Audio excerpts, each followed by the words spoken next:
Кримтөөл Камчы Көлбаевдин апасынын тоюнда сүйлөгөн министрлер кабинетинин төрагасы Акылбек Жапаровдун видеосу интернетке тарап, кызуу талкуу жаратты. Президенттин маалымат катчысы Жапаровдун Кримтөөл менен эч кандай байланышы жок деп билдирди. Баткен чек арасында келишимдик негизде кызмат өтөп жаткан аскер атайын спорттук иш-чарада оор жаракат алып каза болду. Алдын ала маалыматтарга ылайык ал коопсуздук эрежелерин бузган. Бишкекте Таштандыдан жаңы төрөлгөн ымыркай табылып, ал биринчи төрөтканага жеткирилди. Наристени ким таштап кеткени азырынча белгисиз. Депутат Шайлообек Атазов УКМКга суракка чакырылды. Ал Матраимов менен болгон байланышын да сурашканын Азаттыкка билдирди.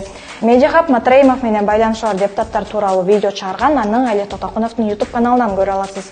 Президент Садыр Жапаров Ташкентте болуп жаткан саммитте Газадагы согуш аракеттерин токтотууга чакырды. Бишкектин вице-мэри Нурдан Орунтаев кызматынан көтөрүлдү. Ал архитектура, курулуш жана турак-жай коммуналдык чарба мамлекеттик агенттигинин директору болуп тайындалды. Сиз бир сүйлөмдүк кабарларды көрдүңүз. Бизге катталып, лайк басып бөлүшкөндү унутпаңыз.